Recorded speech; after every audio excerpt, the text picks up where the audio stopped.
ಸರ್ವರಿಗೂ ಹಾರ್ದಿಕವಾದ ಸ್ವಾಗತವನ್ನು ಕೋರುತ್ತಾ. ಆತ್ಮೀಯ ವಿದ್ಯಾರ್ಥಿಗಳೇ, ಇಂದು 7ನೆಯ ತರಗತಿಯ ವಿಜ್ಞಾನ ವಿಷಯದ ಅಧ್ಯಾಯ 6 ಹದಿಹರೆಯ ಬೆಳವಣಿಗೆ ಮತ್ತು ಬದಲಾವಣೆಯ ಒಂದು ಹಂತ. ಈ ಅಧ್ಯಾಯದಲ್ಲಿ ಬರುವ ನಮ್ಮ ಕಲಿಕೆಯನ್ನು ವಿಸ್ತರಿಸಿಕೊಳ್ಳೋಣ, ಪ್ರಶ್ನೋತ್ತರಗಳನ್ನು ಸಂಪೂರ್ಣವಾಗಿ ತಿಳಿದುಕೊಳ್ಳೋಣ.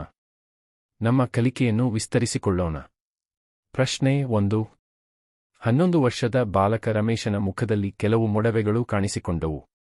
ಇದು ಅವನ ದೇಹದಲ್ಲಿ ನಡೆಯುತ್ತಿರುವ ಜೈವಿಕ ಬದಲಾವಣೆಗಳ ಪರಿಣಾಮ ಎಂದು ಅವನಿಗೆ ಅವನ ಅಮ್ಮ ಹೇಳಿದರು. 1. ಅವನ ಮುಖದ ಮೇಲೆ ಈ ಮೊಡವೆಗಳು ಕಾಣಿಸಿಕೊಳ್ಳಲು ಸಂಭಾವ್ಯ ಕಾರಣಗಳೇನಿರಬಹುದು? ಉತ್ತರ: ರಮೇಶನ ಮುಖದ ಮೇಲಿನ ಮೊಡವೆಗಳಿಗೆ ಪ್ರೌಢಾವಸ್ಥೆಯಲ್ಲಿ ಉಂಟಾಗುವ ಹಾರ್ಮೋನ್ ಬದಲಾವಣೆಗಳು ಕಾರಣವಾಗಿರಬಹುದು. ಈ ಹಂತದಲ್ಲಿ ಹೆಚ್ಚಾದ ಹಾರ್ಮೋನ್ ಮಟ್ಟಗಳು ಚರ್ಮದ ತೈಲ ಗ್ರಂಥಿಗಳನ್ನು ಪ್ರಚೋದಿಸಿ ಹೆಚ್ಚಿನ ಪ್ರಮಾಣದಲ್ಲಿ ಎಣ್ಣೆ ಉತ್ಪತ್ತಿಯಾಗುವಂತೆ ಮಾಡುತ್ತವೆ. ಈ ಹೆಚ್ಚುವರಿ ಎಣ್ಣೆಯು ಚರ್ಮದ ರಂಧ್ರಗಳನ್ನು ಮುಚ್ಚಿ ಮೊಡವೆಗಳು ಉಂಟಾಗಲು ಕಾರಣವಾಗುತ್ತದೆ. 2. ಈ ಮೊಡವೆಗಳಿಂದ ಸ್ವಲ್ಪ ಮಟ್ಟಿಗೆ ಪಾರಾಗಲು ಅವನು ಏನು ಮಾಡಬಹುದು? ಉತ್ತರ: ರಮೇಶ್ ಈ ಕೆಳಗಿನ ಕ್ರಮಗಳನ್ನು ಅನುಸರಿಸುವ ಮೂಲಕ ಮೊಡವೆಗಳನ್ನು ಕಡಿಮೆ ಮಾಡಿಕೊಳ್ಳಬಹುದು. ಮೃದುವಾದ ಕ್ಲೆನ್ಸರ್ ಬಳಸಿ ನಿಯಮಿತವಾಗಿ ಮುಖವನ್ನು ಸ್ವಚ್ಛಗೊಳಿಸುವುದು. ಹೆಚ್ಚಾಗಿ ನೀರನ್ನು ಕುಡಿಯುವುದು. ಪೌಷ್ಟಿಕ ಮತ್ತು ಸಮತೋಲಿತ ಆಹಾರವನ್ನು ಸೇವಿಸುವುದು. ಮೊಡವೆಗಳನ್ನು ಮುಟ್ಟುವುದು, ಹಿಂಡುವುದು ಅಥವಾ ಕೀಳುವುದು ಮಾಡಬಾರದು, ಏಕೆಂದರೆ ಇದು ಸಮಸ್ಯೆಯನ್ನು ಇನ್ನಷ್ಟು ಉಲ್ಬಣಗೊಳಿಸಬಹುದು. ಪ್ರಶ್ನೆ 2. ಈ ಕೆಳಗಿನ ಯಾವ ಆಹಾರದ ಗುಂಪು ಹದಿಹರೆಯದವರಿಗೆ ಉತ್ತಮ ಆಯ್ಕೆಯಾಗಿದೆ ಮತ್ತು ಏಕೆ? ಉತ್ತರ: ಆಹಾರ ಗುಂಪು ಚಿತ್ರ 2 ಹದಿಹರೆಯದವರಿಗೆ ಉತ್ತಮ ಆಯ್ಕೆಯಾಗಿದೆ. ಏಕೆಂದರೆ ಇದು ತರಕಾರಿಗಳು, ಧಾನ್ಯಗಳು, ಡೈರಿ ಉತ್ಪನ್ನಗಳು ಇತ್ಯಾದಿ ಆಹಾರಗಳನ್ನು ಒಳಗೊಂಡಿದೆ. ಇವುಗಳು ಪ್ರೋಟೀನ್ಗಳು, ಕಾರ್ಬೋಹೈಡ್ರೇಟ್ಗಳು, ಜೀವಸತ್ವಗಳು ಮತ್ತು ಖನಿಜಗಳಂತಹ ಅಗತ್ಯವಾದ ಪೋಷಕಾಂಶಗಳನ್ನು ಒದಗಿಸುತ್ತವೆ. ಇದು ಹದಿಹರೆಯದ ಸಮಯದಲ್ಲಿ ಸರಿಯಾದ ಬೆಳವಣಿಗೆ, ವಿಕಾಸ ಮತ್ತು ಉತ್ತಮ ಆರೋಗ್ಯಕ್ಕೆ ಅವಶ್ಯಕವಾಗಿದೆ. ಪ್ರಶ್ನೆ 3. ಕೆಳಗಿನ ವಾಕ್ಯಗಳಲ್ಲಿ ಅಡಿಗೆರೆ ಎಳೆದ ಪದವನ್ನು ಸರಿಪಡಿಸಿ ಬರೆಯಿರಿ. 1. ಹದಿಹರೆಯದ ಹುಡುಗಿಯರಲ್ಲಿ ಸಾಮಾನ್ಯವಾಗಿ ಪ್ರತಿ 28-30 ದಿನಗಳಿಗೊಮ್ಮೆ ಸಂಭವಿಸುವ ರಕ್ತಸ್ರಾವವು ಸ್ರಾತೋಡಾಗಿದೆ. ಉತ್ತರ: ಋತುಸ್ರಾವ. 2. ಹದಿಹರೆಯದ ಹುಡುಗರಲ್ಲಿ ಒಡೆದ ಧ್ವನಿಯು ಹಿಗ್ಗಿದ ನಿಪ್ಪೆದ್ವೊಟ್ಟಿಗೆಯಿಂದ ಉಂಟಾಗುತ್ತದೆ.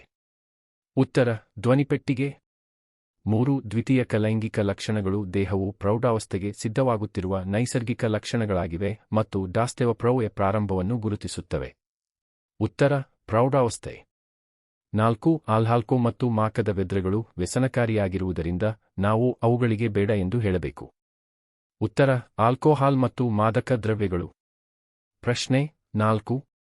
ಹದಿಹರೆಯವು ಎತ್ತರವಾಗಿ ಬೆಳೆಯುವುದು ಅಥವಾ ದೇಹದ ಮೇಲೆ ಕೂದಲು ಬೆಳೆಯುವಂತಹ ದೈಹಿಕ ಬದಲಾವಣೆಗಳನ್ನು ಉಂಟುಮಾಡುತ್ತದೆ ಎಂದು ಶಾಲು ತನ್ನ ಸ್ನೇಹಿತೆಗೆ ಹೇಳಿದಳು. ಅವಳ ಈ ಹೇಳಿಕೆಯು ಸರಿಯೇ? ಹದಿಹರೆಯಕ್ಕೆ ಸಂಬಂಧಿಸಿದ ಈ ವಿವರಣೆಯಲ್ಲಿ ನೀವು ಏನನ್ನು ಬದಲಾಯಿಸುವಿರಿ? ಉತ್ತರ: ಶಾಲು ಹೇಳುತ್ತಿರುವುದು ಸಂಪೂರ್ಣವಾಗಿ ಸರಿಯಲ್ಲ. ಪ್ರಾಯದ ವಯಸ್ಸು, ಕಿಶೋರಾವಸ್ಥೆ, ಕೇವಲ ಎತ್ತರ ಹೆಚ್ಚಾಗುವುದು ಅಥವಾ ದೇಹದ ಮೇಲೆ ಕೂದಲು ಬೆಳೆಯುವಂತಹ ದೈಹಿಕ ಬದಲಾವಣೆಗಳಿಗೆ ಮಾತ್ರ ಸೀಮಿತವಾಗಿಲ್ಲ. ಇದು ಸಂತಾನೋತ್ಪತ್ತಿ ಸಾಮರ್ಥ್ಯದ ಬೆಳವಣಿಗೆಯೊಂದಿಗೆ ಭಾವನಾತ್ಮಕ ಮತ್ತು ನಡವಳಿಕೆಯ ಬದಲಾವಣೆಗಳನ್ನು ಸಹ ಒಳಗೊಂಡಿರುತ್ತದೆ.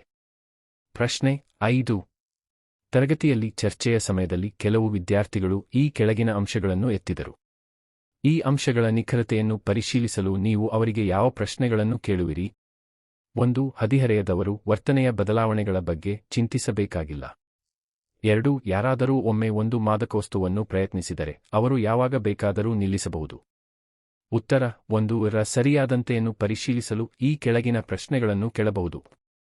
ಅ. ಹದಿಹರೆಯದಲ್ಲಿ ಉಂಟಾಗುವ ನಡವಳಿಕೆಯ ಬದಲಾವಣೆಗಳು ಕಳವಳಕಾರಿ ವಿಷಯ ಎಂದು ನಿಮಗೆ ಏಕೆ ಅನಿಸುತ್ತದೆ? ಬಿ. ಹದಿಹರೆಯದವರು ಈ ಬದಲಾವಣೆಗಳ ಬಗ್ಗೆ ಚಿಂತಿಸುವ ಬದಲು ಅವುಗಳನ್ನು ಸಕಾರಾತ್ಮಕವಾಗಿ ಸ್ವೀಕರಿಸುವುದು ಏಕೆ ಮುಖ್ಯ? 2. ಸರಿಯಾದಂತೆಯನ್ನು ಪರಿಶೀಲಿಸಲು ಈ ಕೆಳಗಿನ ಪ್ರಶ್ನೆಗಳನ್ನು ಕೇಳಬಹುದು. ಅ. ಒಬ್ಬ ವ್ಯಕ್ತಿಯು ತಾನು ಬಯಸಿದಾಗಲೆಲ್ಲ ಹಾನಿಕಾರಕ ಪದಾರ್ಥದ ಬಳಕೆಯನ್ನು ನಿಲ್ಲಿಸಬಹುದು ಎಂದು ನೀವು ನಂಬಲು ಕಾರಣವೇನು?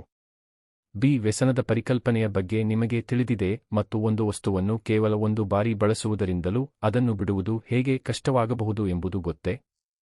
ಸಿ. ಹಾನಿಕಾರಕ ಪದಾರ್ಥಗಳನ್ನು ಕೇವಲ ಒಂದು ಬಾರಿ ಪ್ರಯತ್ನಿಸಿದ ನಂತರ ಅವುಗಳ ಬಳಕೆಯನ್ನು ನಿಲ್ಲಿಸುವುದು ಸುಲಭ ಎಂದು ತೋರಿಸುವ ಯಾವುದೇ ಅಧ್ಯಯನಗಳು ಅಥವಾ ಪುರಾವೆಗಳು ನಿಮಗೆ ತಿಳಿದಿವೆಯೇ?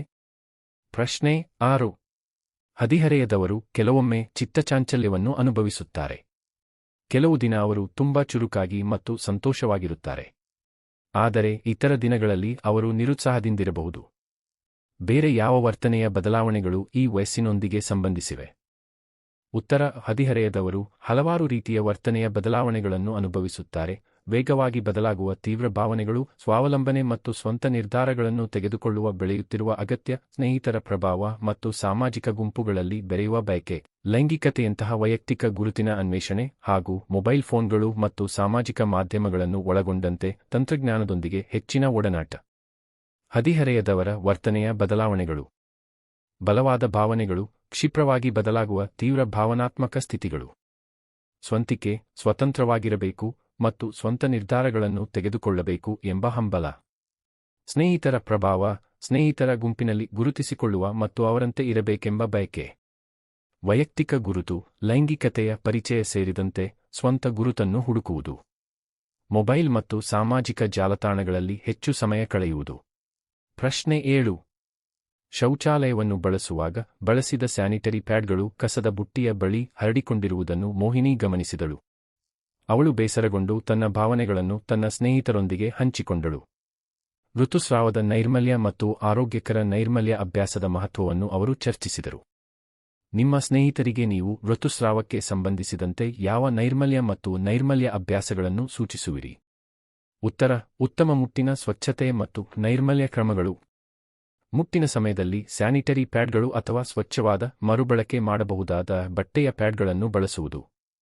ಸ್ಯಾನಿಟರಿ ಪ್ಯಾಡ್ಗಳನ್ನು ನಿಯಮಿತವಾಗಿ ಬದಲಾಯಿಸುವುದು, ಸಾಮಾನ್ಯವಾಗಿ ಪ್ರತಿ 4-5 ಗಂಟೆಗಳಿಗೊಮ್ಮೆ ಅಥವಾ ಅಗತ್ಯಕ್ಕೆ ತಕ್ಕಂತೆ. ನೈರ್ಮಲ್ಯ ಕಾಪಾಡಿಕೊಳ್ಳಲು ಮತ್ತು ಸೋಂಕುಗಳನ್ನು ತಡೆಯಲು ಜನನಾಂಗದ ಭಾಗವನ್ನು ಸರಿಯಾಗಿ ಸ್ವಚ್ಛಗೊಳಿಸುವುದು. ಬಳಸಿದ ಸ್ಯಾನಿಟರಿ ಪ್ಯಾಡ್ಗಳನ್ನು ಕಾಗದದಲ್ಲಿ ಸುತ್ತಿ ನಂತರ ಡಸ್ಟ್ಬಿನ್ನಲ್ಲಿ ಕಸದ ಬುಟ್ಟಿ ಸುರಕ್ಷಿತವಾಗಿ ವಿಲೇವಾರಿ ಮಾಡುವುದು.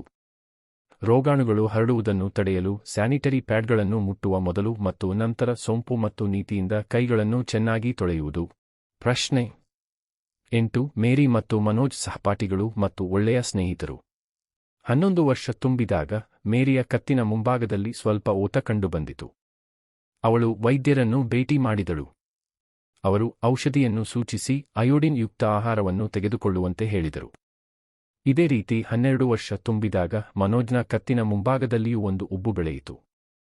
ಇದು ಬೆಳವಣಿಗೆಯ ಒಂದು ಭಾಗ ಎಂದು ವೈದ್ಯರು ಅವನಿಗೆ ಹೇಳಿದರು.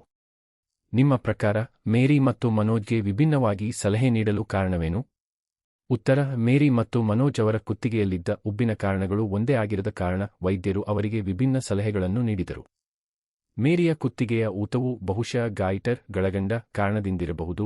ಇದು ಆಹಾರದಲ್ಲಿ ಅಯೋಡಿನ್ ಕೊರತೆಯಿಂದ ಉಂಟಾಗುವ ಸ್ಥಿತಿಯಾಗಿದೆ. ಥೈರಾಯ್ಡ್ ಗ್ರಂಥಿಯ ಸಾಮಾನ್ಯ ಕಾರ್ಯನಿರ್ವಹಣೆಗೆ ಅಯೋಡಿನ್ ಅಗತ್ಯವಿರುತ್ತದೆ ಮತ್ತು ಇದರ ಕೊರತೆಯು ಗ್ರಂಥಿಯ ಹಿಗ್ಗುವಿಕೆಗೆ ಕಾರಣವಾಗಬಹುದು, ಇದರಿಂದ ಕುತ್ತಿಗೆಯಲ್ಲಿ ಉಬ್ಬು ಕಾಣಿಸಿಕೊಳ್ಳುತ್ತದೆ. ಆದ್ದರಿಂದ ಮೇರಿಗೆ ಅಯೋಡಿನ್ ಭರಿತ ಆಹಾರವನ್ನು ಸೇವಿಸುವಂತೆ ಸಲಹೆ ನೀಡಲಾಯಿತು. ಇದಕ್ಕೆ ವ್ಯತಿರಿಕ್ತವಾಗಿ ಮನೋಜ್ ಕುತ್ತಿಗೆಯ ಉಬ್ಬು ಹರೆಯದ ವಯಸ್ಸಿನಲ್ಲಿ ಧ್ವನಿಪೆಟ್ಟಿಗೆಯ ಬೆಳವಣಿಗೆಯಿಂದ ಉಂಟಾಗಿದೆ. ಇದನ್ನು ಸಾಮಾನ್ಯವಾಗಿ ಆಡಮ್ಸ್ ಆಪಲ್ ಎಂದು ಕರೆಯಲಾಗುತ್ತದೆ. ಧ್ವನಿಪೆಟ್ಟಿಗೆಯು ದೊಡ್ಡದಾಗಿ ಮತ್ತು ಆಕಾರ ಬದಲಾದಾಗ ಈ ನೈಸರ್ಗಿಕ ಬದಲಾವಣೆ ಸಂಭವಿಸುತ್ತದೆ. ಇದು ಗಂಟಲಿನಲ್ಲಿ ಸ್ಪಷ್ಟವಾದ ಉಬ್ಬು ಮತ್ತು ಧ್ವನಿಯಲ್ಲಿ ತಾತ್ಕಾಲಿಕ ಗಡುಸುತನಕ್ಕೆ ಕಾರಣವಾಗುತ್ತದೆ. ಪ್ರಶ್ನೆ 9. ಹದಿಹರೆಯದಲ್ಲಿ ಹುಡುಗರು ಮತ್ತು ಹುಡುಗಿಯರು ಕೆಲವು ದೈಹಿಕ ಬದಲಾವಣೆಗಳಿಗೆ ಒಳಗಾಗುತ್ತಾರೆ. ಅವುಗಳಲ್ಲಿ ಕೆಲವನ್ನು ಕೆಳಗೆ ನೀಡಲಾಗಿದೆ. 1. ಧ್ವನಿಯಲ್ಲಿ ಬದಲಾವಣೆ. 2. ಸ್ತನಗಳ ಬೆಳವಣಿಗೆ. 3. ಮೀಸೆಯ ಬೆಳವಣಿಗೆ. 4. ಮುಖದ ಮೇಲೆ ಕೂದಲಿನ ಬೆಳವಣಿಗೆ. 5. ಮುಖದ ಮೇಲೆ ಮೊಡವೆಗಳು. 6. ಜನನಾಂಗಗಳ ಭಾಗದಲ್ಲಿ ಕೂದ ಬೆಳವಣಿಗೆ. 7. ಕಂಕುಳಲ್ಲಿ ಕೂದಲಿನ ಬೆಳವಣಿಗೆ. ಕೆಳಗೆ ನೀಡಲಾದ ಕೋಷ್ಟಕದಲ್ಲಿ ಈ ಬದಲಾವಣೆಗಳನ್ನು ವರ್ಗೀಕರಿಸಿ. ಉತ್ತರ: ಹುಡುಗರಲ್ಲಿ ಮಾತ್ರ ಕಂಡುಬರುತ್ತದೆ. 1. ಧ್ವನಿಯಲ್ಲಿ ಬದಲಾವಣೆ. 3. ಮೀಸೆಯ ಬೆಳವಣಿಗೆ. 4. ಮುಖದ ಮೇಲೆ ಕೂದಲಿನ ಬೆಳವಣಿಗೆ. ಹುಡುಗಿಯರಲ್ಲಿ ಮಾತ್ರ ಕಂಡುಬರುತ್ತದೆ. 2. ಸ್ತನಗಳ ಬೆಳವಣಿಗೆ. ಹುಡುಗರು ಮತ್ತು ಹುಡುಗಿಯರಿಬ್ಬರಲ್ಲೂ ಕಂಡುಬರುತ್ತದೆ. 5. ಮುಖದ ಮೇಲೆ ಮೊಡವೆಗಳು. 6. ಜನನಾಂಗಗಳ ಭಾಗದಲ್ಲಿ ಕೂದ ಬೆಳವಣಿಗೆ. 7. ಕಂಕುಳಲ್ಲಿ ಕೂದಲಿನ ಬೆಳವಣಿಗೆ. ಪ್ರಶ್ನೆ 10. ಹದಿಹರೆಯದವರು ಆರೋಗ್ಯಕರ ಜೀವನಶೈಲಿಯನ್ನು ನಡೆಸಲು ಬೇಕಾದ ಸಲಹೆಗಳಿರುವ ಪ್ರಸ್ತಾಪಿಸುವ ಪೋಸ್ಟರ್ ಒಂದನ್ನು ತಯಾರಿಸಿ.